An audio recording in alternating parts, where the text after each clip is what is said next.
Hello, you're welcome to the Channel 1 Newsroom on Channel 1 TV. We're broadcasting live from our studio at number 5 Ola Hansen Lane at Tesano here in Accra. I am Charles Osukumi. Coming up. President Mahama indicates state of emergency on illegal mining possible if National Security Council recommends. As at now, this moment, the National Security Council believes that we can win the fight against Galamsey without a state of emergency. The day they advised me otherwise, that, boss, now we need a state of emergency, I will not hesitate in declaring a state of emergency. Also coming up, Tegbi onion farmers in the Amloga districts of the Volta region struggle with post-harvest losses amid market gluts and foreign competition. Nyepo ashi na nyafa agleman kuvia o alebeni on fon fie agleji kama toro fie sabala ya katan la aglaji. Police probe deadly gun attack on immigration officers at Bintiri checkpoint in the northeast region. And later, Kasoa residents demand lasting solutions to perennial flooding as authorities target illegal structures. 20 to ne hadri got every gotten uba no betima no meti half eja half and na dan bebre so wetire ho a esisi gotten mu kwan the man shoe. Coming up in Channel 1 Business.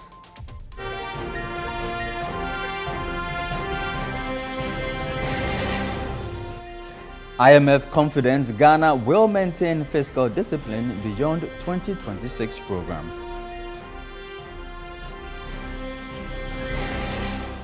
And in Channel 1 Sports.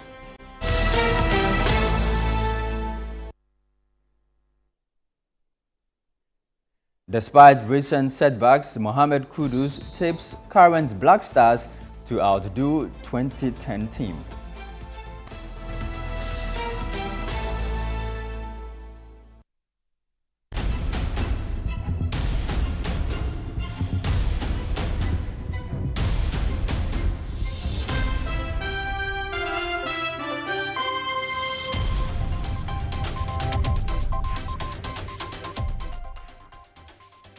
I'm grateful for your time here on the Channel 1 Newsroom. Let's begin the bulletin from the Northeast region, where the Regional Police Command has launched an investigation into the deadly armed attack on 2 Ghana Immigration Service officers stationed at the Bintiri Inland Checkpoint near Nalerugo in that region.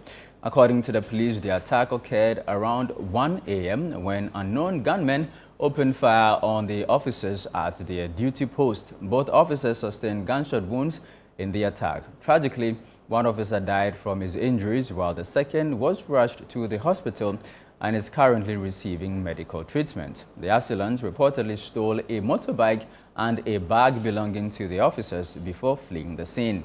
However, a service rifle used by the immigration personnel was recovered by the police at the checkpoint. In a statement, the police assured the public that a full-scale manhunt is underway to bring the perpetrators to justice. Let's now focus on health, and healthcare services across the country are set for a severe disruption as the Junior Doctors Association of Ghana declares a nationwide withdrawal of services commencing next Tuesday. The decision follows unresolved disputes with governments over delayed salaries and stalled postings. Meanwhile, the Ghana Medical Association has called on the government to expedite its engagement with the leadership of the Junior Doctors Association to avert the intended strike. The association cautions that any industrial action by the junior doctors will take a toll on healthcare delivery across the country, and the government must quickly step in to avert the situation. It's a given for you to work for close to 10 months, 11 months, 12 months without salary. It's something that nobody can defend because we were able to work to reduce the number of months that people have to work before they receive salary to 3 months. So what happened that now we are gradually going back to this 9 months, 8 months business. So clearly, as Ghana Medical Association, we have actually been trying very hard to control the situation. We've had several meetings to ensure that these doctors stay calm and continue giving their services. However, the assurances that we gave them and we told them that we're going to push, at a point we realized that we can't promise any longer. So we just have to allow them to also express their disgust or anger in the way that they feel would be inured to their benefit. And I believe that we have to make sure we put in measures and ensure that these things don't happen again.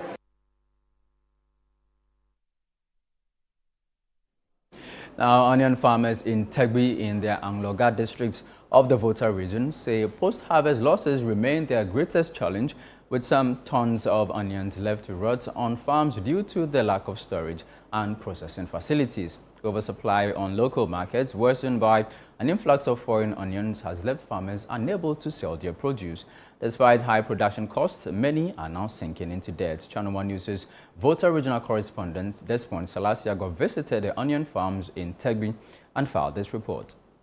Agricultural experts warn that onions, like most perishable vegetables, can lose up to 40% of their value within 2 weeks if not properly stored. In Ghana, post-harvest losses for onions are estimated at between 30 to 50%, translating into thousands of tons of wasted produce and millions of cedis in lost income annually. Farmers in Tegbi, who mostly cultivate the Boku red onion variety, say the lack of ready markets and the influx of cheaper imports have oversaturated local markets. As a result, large volumes of onions rot on farms soon after harvesting. Agbleo do nyu ha nyekpo ashi na nyafe agblema kuvia o alebe ni onfon fie agleji kama toro fie sabala ya katan la aglaji nyekpo shinu. Without cold storage or climate control warehouses, many farmers resort to makeshift and hygienic storage methods that accelerate spoilage and lower quality.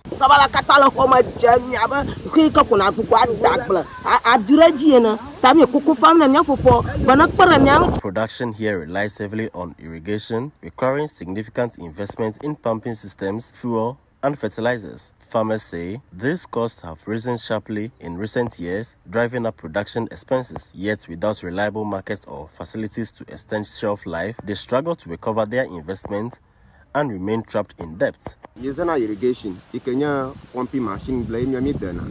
Ala ba meza jipuchi akoko daglo. Nyeten pona market ike na mi daglema anyi fowo aru gayo ke me ba do le banko ko dagle. Nyeten pona shina aglemenko ike ba Beyond individual losses, the problem threatens local food security and discourages young people from going into farming. Farmers argue that with proper storage and processing facilities, they could cut losses, add value, extend market supply, and compete more effectively against imports.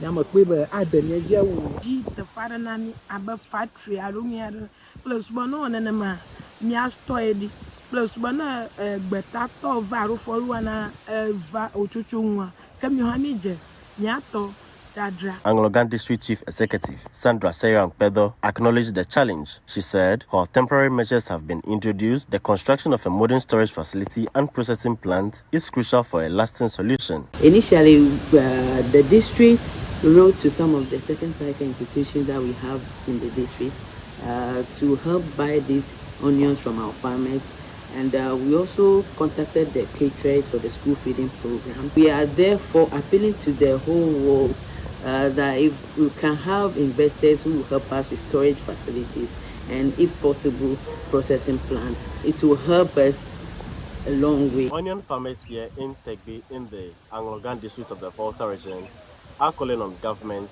to construct a processing plant and a storage facility for them to be able to process and also store their product after harvesting. Reporting for Channel 1 News from Tegbi in the Anglogan District of the Volta region. My name is Desmond Salasiago. Well, let's stay with agriculture. The Minister for the sector, Eric Opoku, has attributed recent reductions in food prices to government policies and bumper harvest. But while official data points to a decline, some traders say the reality on the ground is different. Channel 1 News' Shiba Arba Benin visited some markets and filed this report. Food prices, according to official data, are easing across the country. The Ghana Statistical Service reports that food inflation, which stood at over 26% in March, dropped to 14.8% in August and further down to 11% in September. Overall inflation has now fallen to 9%, the lowest in more than 3 years. If you go to the market to buy tomato, you appreciate that the price has come down. Because in terms of quantities, you see it. Some people came to my office and they were testifying to the fact that they went to the market and the quantity of tomato that they bought at that price, they've never seen it before. Even in onion, people were saying it.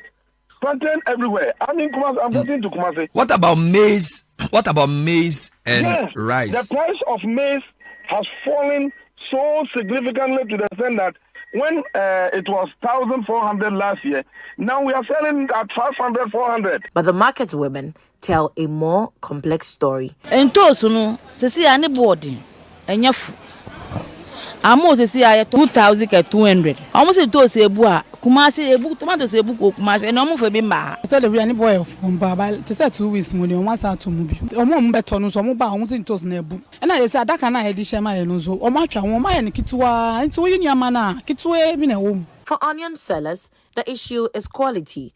They avoid locally grown onions because they spoil quickly, opting instead for imported ones whose prices remain unchanged. 4 million 35. Into Ukofa, no lolly baha, ever do an 4 million.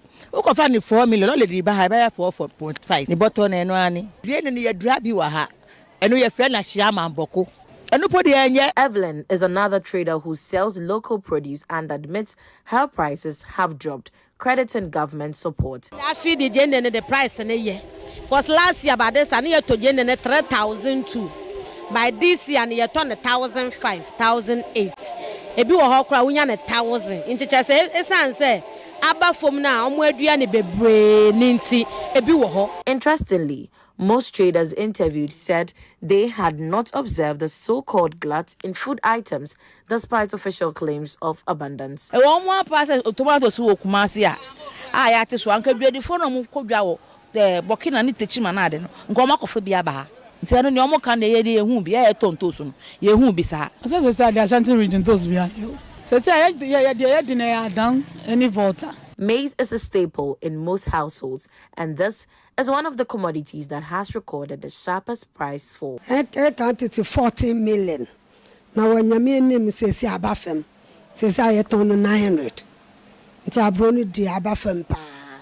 Ya pasa buying on some drano bebre.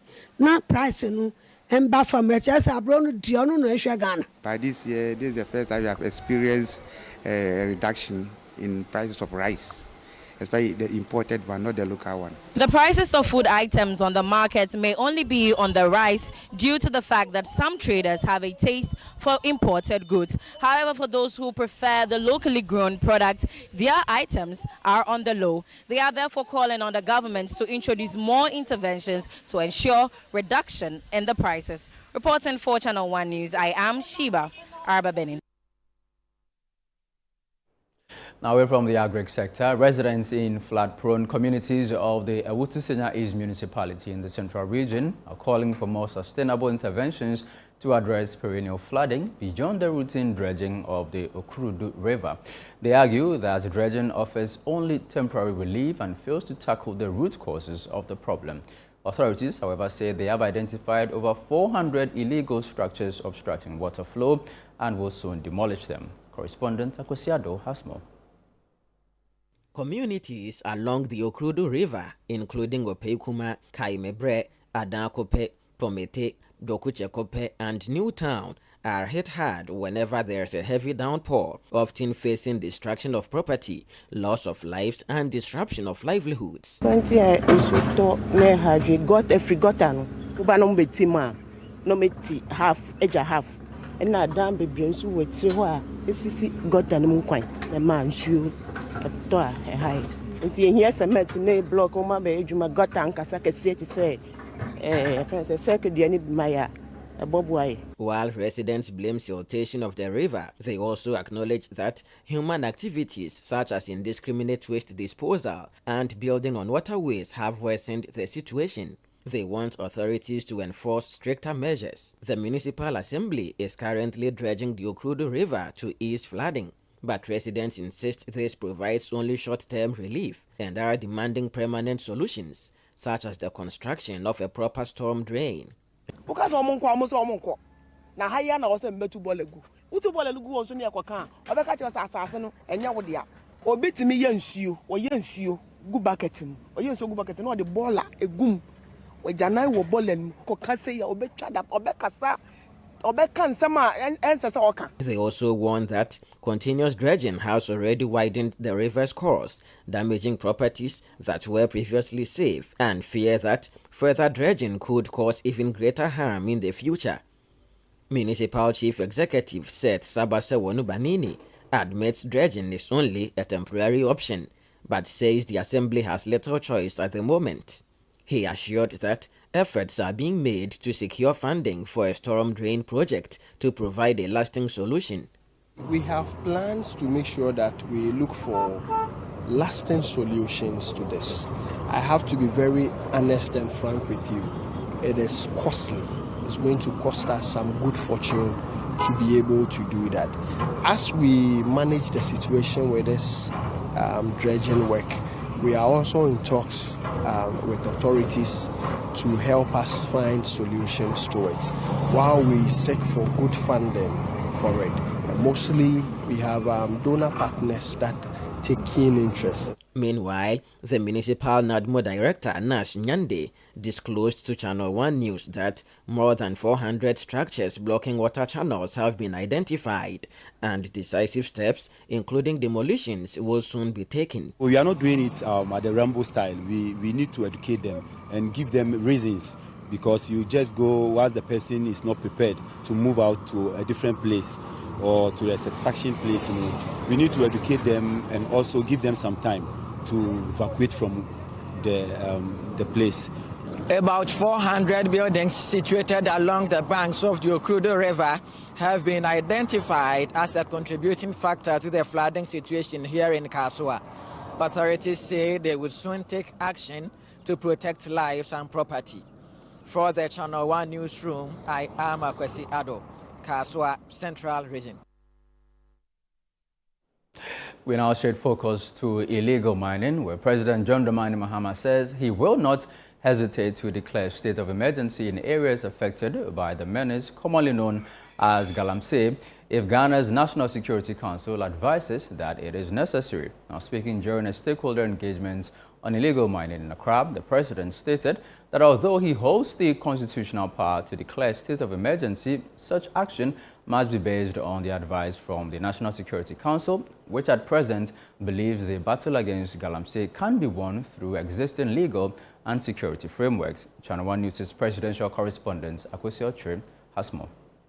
After mounting pressure on government to act decisively on illegal mining, government met with the CSOs to seek frantic opinions on government's fight so far and the way forward. Sector Minister Amabwa took the opportunity to give a breakdown on government's measures so far. The crisis we face. We began with stakeholder education and engagement, because ultimately this fight will not be won by guns. It will be won by the heart and soul of every Ghanaian. And we began by revoking those licenses that were given within that transitional period. And then embark on an aggressive process to review the large scale, small scale. We just finished earlier the small scale mining review. The government then revealed that it is set to revoke the controversial LI 2462, which has been the subject of widespread public debate. The minister and I have agreed that on the 14th of October, when Parliament resumes, we'll lay that instrument to revoke the famous LI 2462, which is the infamous LI 2462, so that there will be no basis whatsoever for anybody to tamper with, with our forests. Meanwhile, the Ashanti Regional Chairman of the NPP, Chairman Wuntumi, will face prosecution over his alleged involvement in illegal mining activities. Currently, we are waiting for him to be read his right to remain silent, etc. You know, before we've asked that he should be brought from, Kumasi. His lawyers asked that he should be brought on Tuesday, but I'm insisting that he should be here on Monday. If he doesn't come on Monday, I'm going to order for his arrest so that he'll be brought to Accra. His rights will be read to him, and then we can start the prosecution. The president once again reiterated his commitment to the fight and declared his stance on calls for a declaration of a state of emergency. Yes, I have the power to do it. But the president acts on the authority, not only on the authority, on the advice of the National Security Council. And as at now, this moment, the National Security Council believes that we can win the fight against Galamsey without a state of emergency. The day they advised me otherwise, that, boss, now we need a state of emergency, I will not hesitate in declaring a state of emergency. The president also responded to questions on how much will be needed to tackle the menace. Lessons learned were that in the next wave, with the formation of NIMOS, that we must deploy the military on a sustained basis, rather than when we make some wins, we withdraw them. But it comes with a cost, because if you send troops and station them permanently to guard the forest reserves, we must feed them, we must provide them with fuel, we must give them vehicles and all the logistics they need to be able to do that. And so that links up with Franklin's question about budget. We need a substantially bigger budget than we have currently to be able to win this war. Happily, budget hearings have started. The budget for next year is going to be presented to Parliament, and my expectation is that the Minister of Finance will give a much bigger allocation to this fight against Galamsey. Well, let's stay with the president's engagement with civil society on this illegal mining fight, which happened at the Jubilee House today. We're joined in studio by Edward Tutor, the executive convener for Dynamic Youth Movement. Good to see you, bro. Good to be here. All right, you're welcome. You were in this meeting, right? Yes, please, I was there. Would you say that we have achieved a consensus on how to deal with this illegal mining menace following this meeting today? I must say that most of us were disappointed when we heard that the president was inviting all stakeholders, especially CSO, that have been very vocal on the matter of illegal mining. We were hopeful that the president was coming to tell us that he's finally heeded to our calls and he's about to declare a state of emergency, and he was going to take our inputs as major stakeholders. But when we got there, it was more or less like a rehash of all that he has said. You know, there was this presentation by NIMOS and the National Security Apparatus, and they left out a very important detail. Which is? That after declaring our forest reserves and our water bodies, red zones, security zones, in less than a week, those zones were breached. In the Bono region, Western North region, these Galamseyers had returned, invaded, and they were raping our river bodies, they were raping our forests as if nothing is at stake. Therefore, it brings into sharp focus what we have been saying, that we've seen measures under the previous regime. Operation Hot 1, Hot 2, Vanguard here and there. We've had yellow river gas, now we have blue river gas under the new administration, and nothing is working. Therefore, we were so disappointed when the president started the whole program, and we felt that we were about to be told that, look, finally, we are about to declare a state of emergency. But the president can't just go on and make arbitrary decisions. I mean, he says if he's going to declare a state of emergency, he needs to consult. He has a National Security Council to consult. The council presently does not believe that we need a state of emergency. The measures available now can't deal with the menace. So the president is relying on the advice of the National Security Council. And that is where we have a problem, because we have a 1992 constitution that regulates everything we do in this country, including the office of the president. Now, I'll take you to Article 31. And Article 31 talks about the emergency powers of the president. If you go to Article 31, clause 1 to 3, it outlines the stakeholders that are needed in order for a state of emergency to be declared.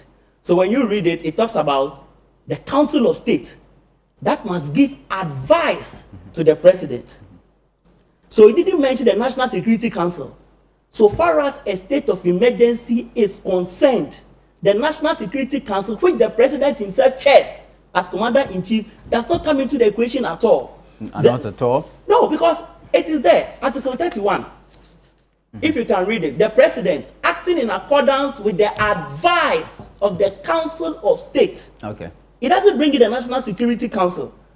So if it is the Council of State that the president says, I'm waiting for advice from them, that is legit because it is legal. The Constitution says it. Apart from that, the Constitution also talks about Parliament. So the clause 3 talks about Parliament. Parliament shall, within 72 hours, goes on and on. So to declare state of emergency, one, you need a president that is decisive to say that, look, where this situation has gotten to, I must declare state of emergency. Then he goes to the Council of State. There he seeks advice. And then from there you go to Parliament. But I don't think the president was referring to the constitutional the president procedure. has to test majority over there. So over there too, the president does not have any hindrance. With to test majority, he can declare a state of emergency. He can keep the others in line. So you have the president who is willing. We have a Council of State that is also abreast with the issues and they are willing. Then you have a Parliament in which the president has an overwhelming majority over there. So if you are saying that you are going to depend on the advice of your National Security Council, that is misinformation. The president is trying to hide behind his own National Security Council, which he chairs. If the commander-in-chief is chairing the National Security Council, and as commander-in-chief, you say, look, where our situation has gotten to, our people cannot get water to drink. Babies are dying. Fetuses are not even safe. Kidney diseases are on the rise. Our contumely, our banche, and all our staples are being what? Poisoned. At this stage, we are all eating and drinking poison. War has been declared on us as Ghanaians. And the president want to just tell him again, look, where things have gotten to, we do not need to talk.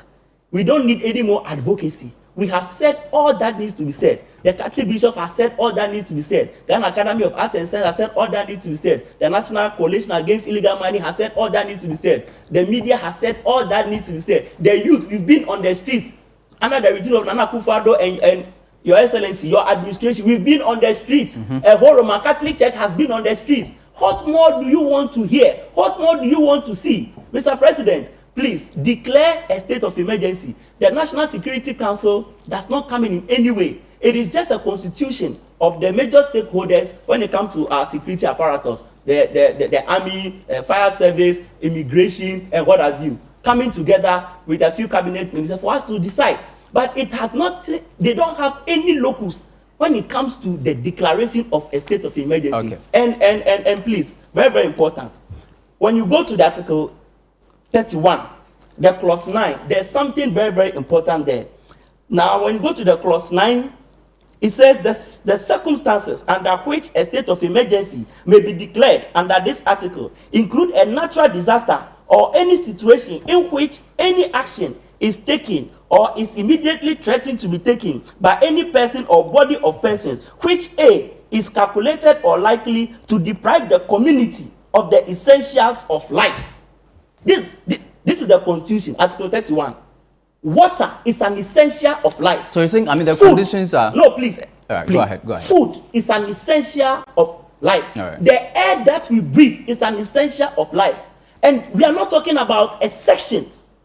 We are not talking of a locality. We are talking about the whole country. Over 34 million Ghanaians are eating poisonous food, drinking poisonous water, and the Constitution says that if the basic necessities of life are threatened, it warrants the declaration of a state of emergency. So if anybody is advising the president that where we have gotten to, we can still fight this without declaration of emergency, they need to be fight because they are misleading the president. And Mr. President, anybody who is advising you not to declare a state of emergency, they are misleading you, they are ill-advising you, and you need to fire them as a matter of urgency. Look, anybody who does not agree with us that we need to declare a state of emergency is a traitor. It's an enemy of the state. And we must get rid of such characters such marauding hoodlums the as soon security as couples possible. on the National Security Council. Anybody that is advising the president that when we have gotten to with this illegal mining menace, a state of declaration does not need to be declared. Such characters are misleading the president, and they are traitors, they are enemies of the state, and the president must fire them as soon as possible. Okay. We do not need such characters to be our president because the constitution is clear. Right. Article 31 clause 9a, it says what? Anything or any situation or any group of people that threaten the basic necessities of life of any people, a state of emergency must be declared. Right. Therefore, if we are eating poison, we are drinking poison, we are breathing in poison, and the whole nation is at stake, the old are not spared, the youth are not spared, babies are not spared, even the fetuses, the pregnancies in the womb are not being spared. All right. Then what else are we waiting for? All right. Thank you, Edward. But I don't think the president was referring to the constitutional procedure in declaring a state of emergency. He was just probably referring to his security briefings from his security couples on the council. No, he's talking about advice. It's fine. And That's right. I asked the question about state of emergency, and he said he has not been advised. And I'm also saying that when you look at the Constitution, Article 31 that we have read, the advice the needs to come Constitution from says it is the the Council of State that must that. advise the president. I get that. I get that. Therefore, the advice we need right now must come from the Council of State. And some of us are even of the opinion that, look, if the president is dragging his feet to declare state of emergency, then the Council of State can come up with a resolution. They can meet, vote overwhelmingly, they can vote unanimously, and they can arrive at a resolution to compel the president to declare state of emergency. Article 31 says that when they make the decision, they should gazette it. Okay. When they gazette it, the president will be compelled to go to parliament, and with overwhelming majority in parliament, a state of emergency will be Thank declared. you very and much, that is our stand. Edward Tutor, the executive convener for Dynamic Youth Movement. He was part of the civil society organizations the president invited today for that engagement on the way forward for Ghana's fight against illegal mining. This is still the Channel 1 Newsroom on Channel 1 TV. Still ahead. IMF confident Ghana will maintain fiscal discipline beyond 2026 program. Stay with us, we'll be back shortly.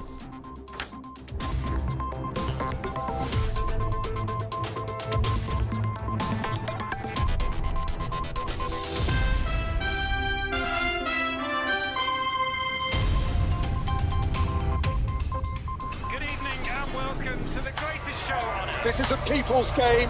They will be bubbling about this one for weeks and months to come.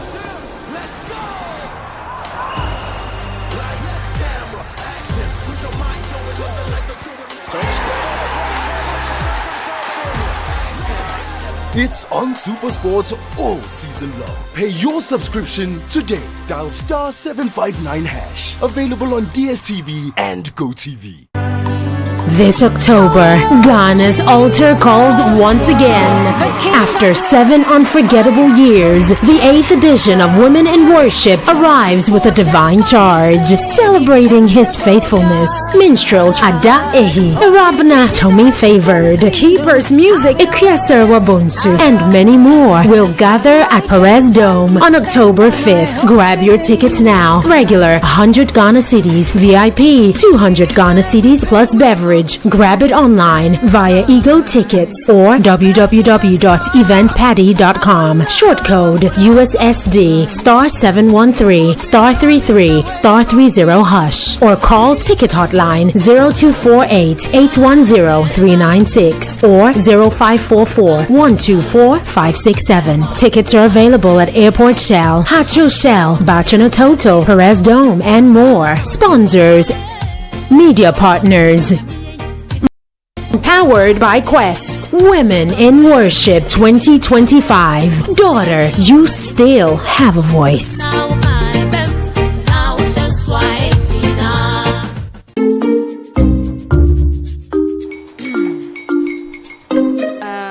Kwame and his uncle are almost here. Wait a minute. This one too, your friend Kwame. Wait, Kwame.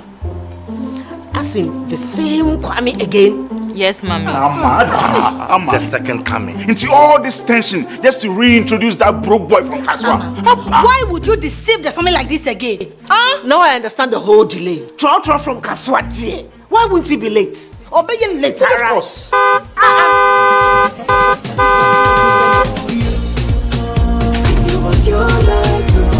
Star 712 hash, star 712 hash. Yeah, you go be the luckiest. Coffee from Georgia be luckiest. From not the block, she be luckiest. Yeah, you go be luckiest. No bag of white luckiest. Everybody go be that luckiest. That's Kwamio. Send your God the apple boom. If you put it away, so would the coming of the Son of Man be. Is that his car? Dial star 712 hash. Choose your ticket. Enter your lucky number. Follow the prompts and let destiny handle the rest. This promotion is regulated by the NLA on the Caritas platform. Love the Premier League? Your DSTV premium subscription could get you there in real life, Charlie. Stay connected for your chance to watch the Premier League live. Man U versus Man City at Old Trafford or Arsenal versus Man U in London. Stay connected to score with DSTV Premium. This promo is regulated by the NLA on the Caritas Lottery platform. Terms and conditions apply.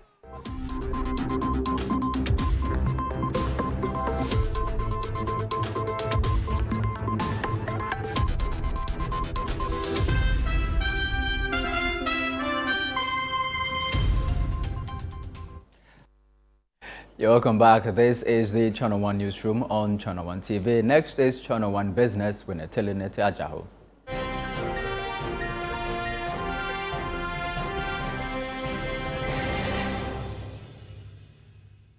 Channel 1 Business is brought to you by MTN and EcoBank.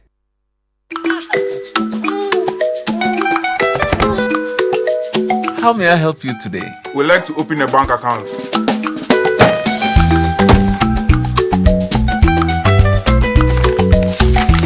Sign here, sign here, sign here, and here. And now you draw direction to your house. I need your thumbprint. And I'll need your birth certificate too. No, I need the original. A lot has changed since you banked like this. So have we. We've made it easier than ever to open an account online and bank on the go through our mobile app, online banking, and more. EcoBank, a better way to bank your way. Sign here, and here. EcoBank, the Pan-African Bank.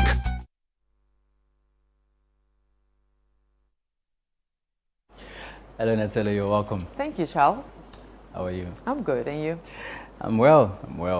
Yeah. So the IMF, they're showing some confidence in us. And I think as they're assessing Ghana's, what we've used the money and what we've done so far, they're optimistic that after the program, that's next year, everything will be on course and we'll maintain the current fiscal discipline that we're on. Well, it looks like there's no other choice, right? Yes, we have to. If not, it will be a loss for. All right.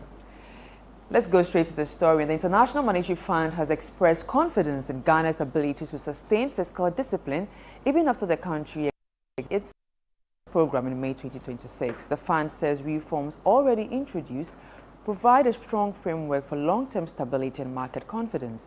At a press briefing in Washington, D.C., IMF's Director of Communications, Julie Kozak, underscored that some of these measures are designed to endure beyond the life of the program.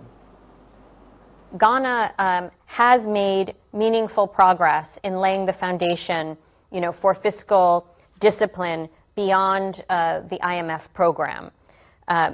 Key reforms, and I'll talk about a few of them, which are lasting reforms, which we expect to last beyond the program. A few of these key reforms are a revamped fiscal responsibility framework, the establishment of an independent fiscal council, and improvements in public financial management, which aims at really improving and supporting the efficiency and effectiveness of public spending. These are all very important steps in sort of ensuring that fiscal discipline can be durable. Maybe I can just add some details that the fiscal responsibility framework includes a primary balance rule requiring an annual primary fiscal surplus of at least 1.5% of GDP, and it also includes a public debt target at 45% of GDP. Now, vehicle registration surged in 29% in the first 5 months of this year. This comes as transport sector activity showed strong growth in the first half of the year, with new vehicle registrations rising sharply. That's according to the Bank of Ghana's July 2025 Monetary Policy Report. The data from the Driver and Vehicle Licensing Authority (DVLA) reveals that vehicle registrations in May 2025 jumped by 24.5% to over 20,000 units compared to the 16,000 units in the same month last year. This report has more details. Cumulatively, registration in the first 5 months of the year hit 108,542 units, a 29.4% jump compared to the 83,878 over the same period in 2024. The growth in registration reflects improving economic sentiment, with households and businesses more confident to invest in vehicles. This may also signal easier access to auto financing, renewed fleet expansion by logistics and ride-hailing operators, and stronger demand for commercial transport services. The development comes at a time when Ghana is pushing for higher efficiency in transport and logistics as part of its economic recovery strategy. Rising registrations, while positive for mobility and trade, also present challenges such as increased fuel demand, congestion in urban centers, and the need for expanded road infrastructure. The rebound in transport activities could translate into higher revenue for government through registration fees, road user charges, and associated taxes. Chief executive officers of the 148 rural and community banks in Ghana have threatened to sue the BOG over a directive limiting the tenure of CEOs of rural and community banks.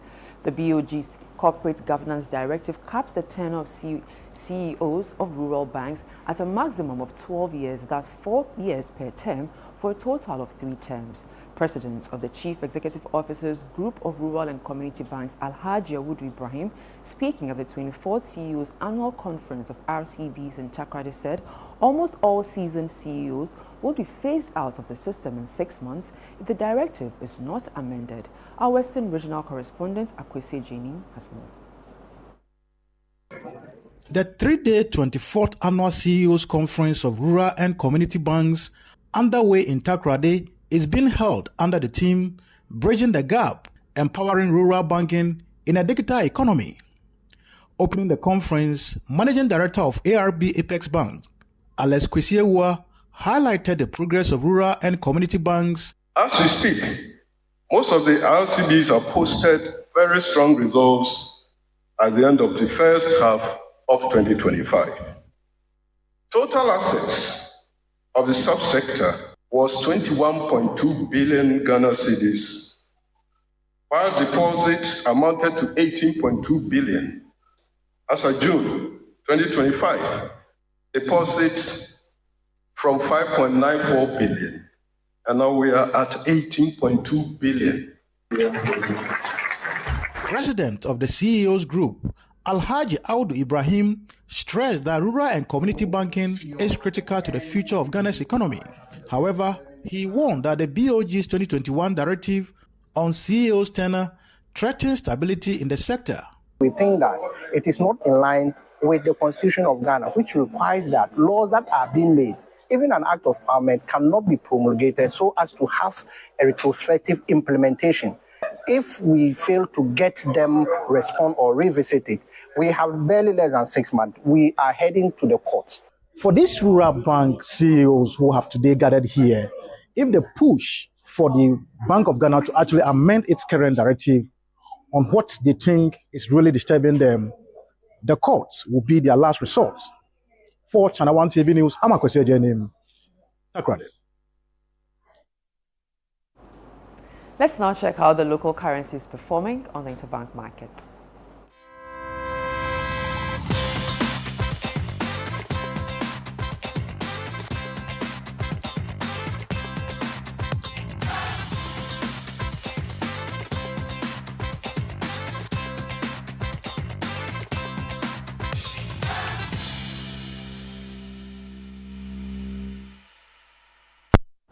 And that's all for Channel 1 Business. I am Neteli Neti Ajahu. Back to you, Charles. Well, thank you very much, Neteli. Let's focus on some other stories now. And the Minister for Trade, Agribusiness and Industry, Elizabeth Ofosu-Adjare, has announced the government's plan to support operators of the Budget Depot warehouse in Adabraka, which was partly destroyed by fire on Thursday. A fierce blaze ripped through sections of the Budget Deco warehouse in Adabraka, Accra, destroying large quantities of commercial goods including carpets, curtains, furniture, artificial flowers and other household items. Firefighters managed to bring the situation under control, but as of Friday, teams were still working to cool hotspots and clear heavy smoke from the site. Sometimes after extinguishing fire, you definitely see the pockets of fire. So that's what we call it the cooling. Now the fire, there's no way the fire will be moved from one particular unit to the other unit. So what we will do is that we will get rid of the roofing sheet covering the pocket of fire. When you get rid of it, then we cool it. During an assessment visit, Trade Minister Elizabeth Ofosu-Adjare praised the swift response of the Ghana National Fire Service. She assured affected business operators that government will introduce relief measures to cushion their losses. At the end of the investigation by Ghana Fire Service, we will be schooled enough to see what remedial measures we will put in place going forward. But I also empathize with the owners of the property. The best thing, is that no life was lost. At the end of the day, we all know that you can't bring anybody back, but as for money, you can always get money again. And so the fact that no life was lost is comforting enough. We all see what remedial measures or mitigation measures we put in place to also help those who have lost their property. The minister further emphasized that the area, part of a designated free zones enclave, remains safe for business activities, adding that measures will be taken to prevent a recurrence. It is obvious that the safety and security at this free zone enclave is good. Otherwise, a fire tender couldn't have entered here so easily. And so it shows that the safety and security of this place is very high. And then the alert was sent almost immediately. And the fire service responded timeously, as I indicated earlier. So I think that this is a very safe environment for business. Meanwhile, the Ghana National Fire Service has recommended the complete demolition of the damaged structure. A final decision will be made once a technical assessment by its safety department is completed. As a layperson, when you move around the building, you can see the cracks on it, the traces of the cracks on it. So there is no way this building will try to say that, oh, let's do some touches. No, we have to bring everything down. But before we do that, the safety department, they will come and do their thorough investigation, move around the building and advise them. The building engineers will come in and see that, no, this building, there's no way good. But a layperson, when you move up the cracks, you have to move or demolish the entire building so that you put up a new building altogether. As the smoke grows thicker, authorities have cordoned off the area as they work around the clock to ensure its cessation. Reporting for Channel 1 News, Fauzuma Saudu, Accra. Now to some politics. NPP presidential candidate hopeful Dr. Mahmoud Bawumia has rejected suggestions that a new patriotic party selects its leaders based on tribal affiliations, describing such claims as contrary to the party's long-standing tradition. Addressing party supporters at La Paz in Accra as part of his campaign tour of the Greater Accra region ahead of the party's January 31 presidential primaries, Dr. Bawumia maintained that tribal considerations have never determined leadership choices within the new patriotic party. There is more in the following report. Dr. Bawumia recounted the party's history, referencing events from 1957 during Dr. Kwame Nkrumah's era, when the Avoidance of Discrimination Act led to the formation of the United Party. He noted that despite the Northern People's Party, led by SD Dombo, having the largest number of seats in Parliament at the time, Dr. K. Buzia was chosen to lead the UP, a decision that, according to him, underscored the party's commitment to unity beyond ethnic lines. He does, based on this, to reject claims that the NPP will focus on tribal background of candidates in making a choice. MPP, we don't vote on tribal lines. It is not part of our tradition. If you go back to even 1957, on Nkrumah Baye, he passed the Avoidance of Discrimination Act. And yebe form UP, United Party, because we didn't need parties based on different regions. After that election, yebe form UP, Northern People's Party was the largest party. Omobaye with SD Dombo with 13 seats to start with. Dr. Buzia with the Ghana Congress Party, Obaye with 1 seat. So, normally, Anka Dombo should have been the leader of the United Party. But Northern People's Party, Omotenaho, no mo Kasaye, Omo say, ye pese ye power no every Nkrumah ho. But Buzia is the one most likely to help us win the power. Also speaking at the event, Chobo MP Gloria Wusu attributed the party's loss during the 2024 general election to the attitude of party members rather than the choice of candidate. She pointed to the strained relations with polling station executives during the campaign as a major factor behind the defeat. Media mijidi se any parliament amerano enye candidate binema ye lusu 2024 election. Nemum yankasa ye subaini ye ne ya ye dane di chire polling station executive no enema ye lusu 2024 election. Now, the majority in Parliament is pushing back against calls from the minority side for the dismissal of Communications Minister Sam George. At a press conference on Thursday, the minority demanded the minister's resignation or dismissal, citing what they describe as his poor handling of the DSTV pricing saga. But in a response on Friday, Suleiman Adama, a member of the Information and Communications Committee, urged the public to disregard the calls, highlighting the Communications Minister's leadership over the past 8 months in office. There is nothing irregular about the minister's engagement with MultiChoice, and there is absolutely no justification for the call on the minister to resign. The minister has acted within his mandate and continues to provide the needed leadership to stabilize and guide the sector.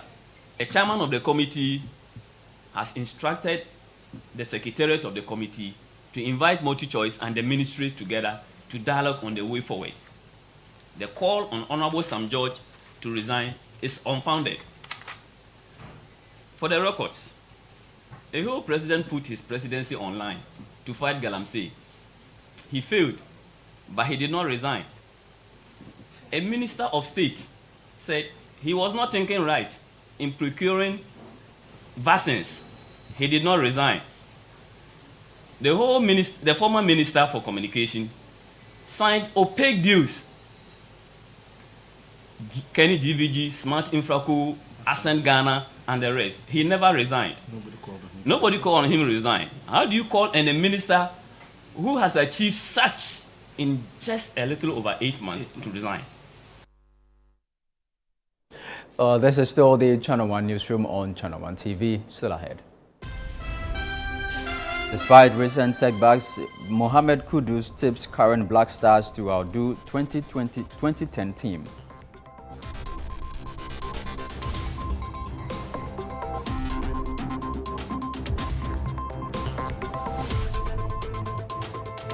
Now we have details shortly. Please stay with us.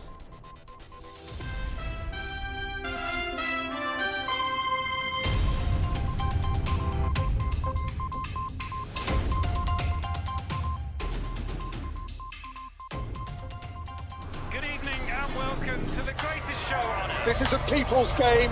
They will be bubbling about this one for weeks and months to come. Let's go!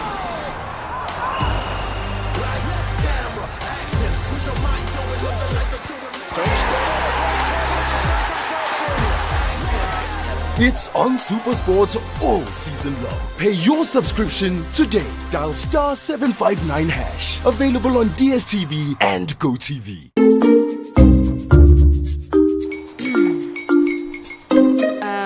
Kwame and his uncle are almost here. Wait a minute. This one too, your friend Kwame. Wait, Kwame. As in the same Kwame again? Yes, Mommy. I'm the second coming. Into all this tension just to reintroduce that broke boy from Kasoa. Why would you deceive the family like this again? Now I understand the whole delay. Troll from Kasoa dear. Why wouldn't he be late? Obey him later. Of course.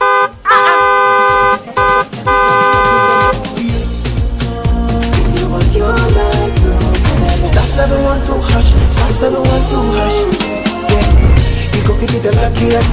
Coffee from Georgia be luckiest. From not the cause she be luckiest. Yeah, you go be luckiest. No matter why you're luckiest. Everybody go be the luckiest. That's Kwame! Send your God the apple boom. If you put it toye, so would the coming of the son of man be. Is that his car? Everywhere. Dial *712#. Choose your ticket. Enter your lucky number. Follow the prompt and let destiny handle the rest. This promotion is regulated by the NLA on the Caritas platform. Love the Premier League? Your DSTV premium subscription could get you there in real life, Charlie. Stay connected for your chance to watch the Premier League live. Man U versus Man City at Old Trafford or Arsenal versus Man U in London. Stay connected to score with DSTV Premium. This promo is regulated by the NLA on the Caritas Lottery platform. Terms and conditions apply.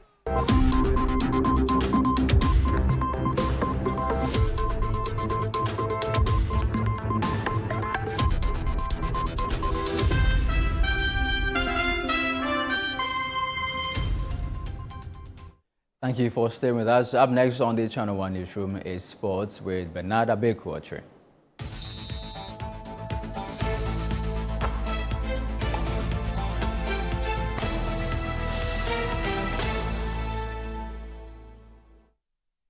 Adabraka, good to see you. Hi, Charles, good to see you. What do you have for us? Let's get into it, shall we? Now, the Black Stars midfielder Mohamed Kudus says he believes the current Ghana team can. He believes the current, the Black Stars squad. He believes Mohamed Kudus is, saying that he believes the current Ghana squad can surpass the achievement of the 2010 team that reached the World Cup quarterfinals in South Africa. Ghana has endured a difficult spell in recent years, including the disappointment of failing to qualify for this year's African Cup of Nations in Morocco. Kudus remains confident the team will bounce back by reaching the next World Cup with ambition of taking the Black Stars a step further on the global stage. Present your country is like a one-time thing, That's the one with the biggest emotion and feeling for me, Means a lot wearing that jersey, with a lot of pride, Obviously, AFCON is also one major tournament that the country love and wants to participate in. Not qualifying was a big disappointment, but I think the full focus now is on the World Cup qualifiers. We have to qualify that at all costs, and I think we are on the right path now. So, yeah, just keep going. 2010, we went all the way to quarterfinals. And I believe this squad can even do more than that, But first, we have to qualify, and then we can focus on the tournament itself. The belief in myself has always been there growing up from Nima, The external stuff, like scoring, performing well, how people talk and stuff, it helps. But internally, the belief for myself will always be there, irrespective of whatever happens. Represent your country is like a one-time thing,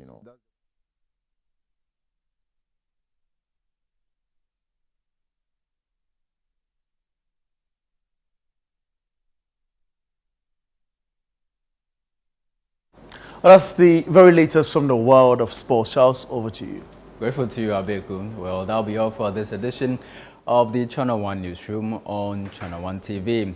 Before we go, though, let's recap our headlines.